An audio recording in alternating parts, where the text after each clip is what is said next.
Allow me to paint you a picture. September 29th, 2025.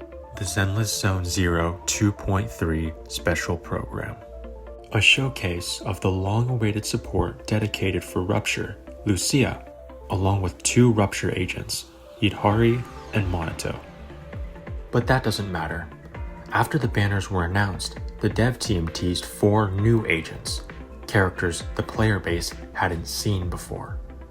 Characters we know now as Zhao, Banyue, Ye Xunguang, and, of course, the star of today's show, Dialyn.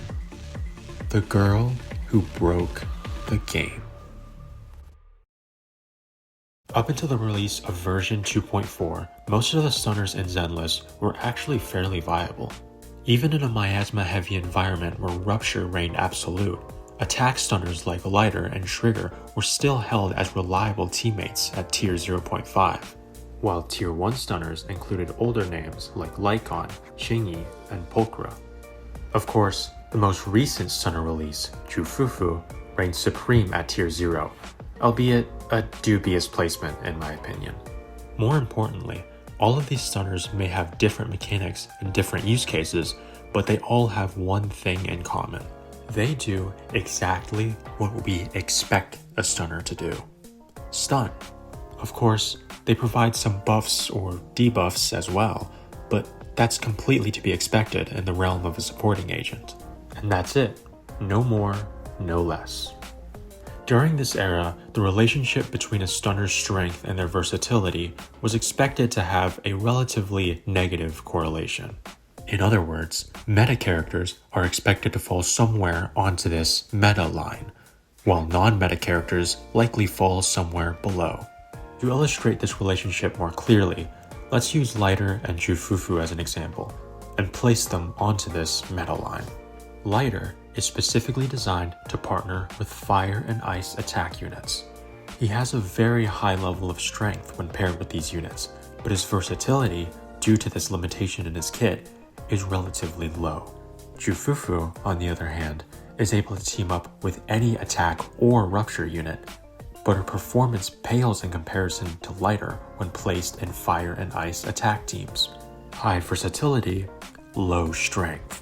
This observation is further rectified via a comparison of the buffs they provide in their base kit, M0, W0. Lighter provides high-value, specialized damage buffs, while Fufu's buffs are smaller but suitable for a wider variety of damage-dealing partners. It's not just stunners that follow this pattern either. You could place any supporting agent on this graph and they would fall somewhere on or below their respective meta line. In my opinion, in a single-player combat-oriented gacha game like Zenless Zone Zero, this is exactly what the meta should look like. But then again, this is a gacha game. Some things are inevitable.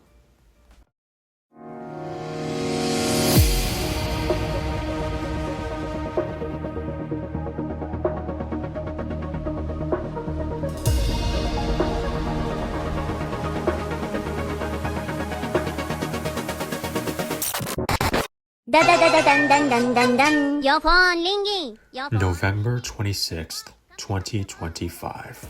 3 words resounded across the internet like a sweeping gale. Dialyn is broken. No exaggeration, no clickbait. The strongest support, nay, arguably the strongest agent in the entire game. And don't just take my word for it. Even with her buffs and personal strength alone, she was capable of competing with meta units at the time. But her true most powerful weapon isn't her buffs or her personal strength. After all, that was something that every stunner before Dialyn had. That was exactly what we expected a stunner to have. Her true strength is what really sets Dialyn apart from the rest. An extra piece of utility. The free ultimate. It's showtime! Utilizing the positive reviews that she accumulates naturally over the duration of combat, Dialyn is capable of triggering an ultimate that doesn't rely on the buildup of a character's decibels. A damage dealer's ultimate is the highest scaling ability in their entire kit, and by utilizing 2 ultimates in one stun window, your damage output grows by an absolutely ridiculous margin. It's no wonder Fufu fell out of tier 0 when you compare her performance to this absolute monster. A free 300 decibels or a free 3000?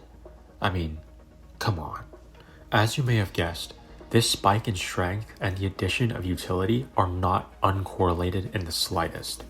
This additional ability is exactly what shot Dialyn through the roof. Not only that, but she set the groundworks for an entirely new meta line for stunners of her era. Nangong, the stunner released after Dialyn, provides additional utility in the shape of a bloom triggers and ether veil. She is arguably even stronger than Dialyn herself, but is more restrictive in that she is only paired with anomaly DPSs. We may see a similar relationship with the release of the next confirmed stun unit, Norma, as well. In the end though, Zenless Zone Zero is a gacha game.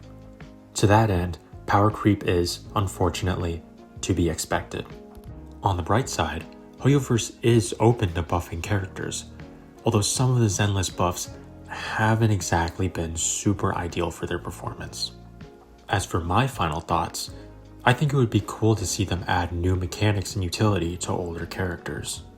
Maybe Lighter could be able to add more chain attack triggers to an enemy's stun, or create a double stun, an automatic second stun trigger after the first one ends.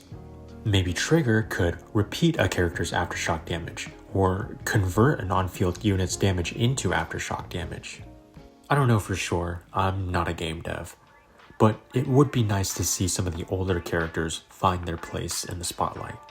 Was there anything I missed or got wrong? What characters should I talk about next? Let me know in the comments below. If you did make it to the end of the video and enjoyed, feel free to leave a like and subscribe. Thanks for watching. I'm feeling great on the Sunday afternoon. I'm walking down the road feeling so brand new.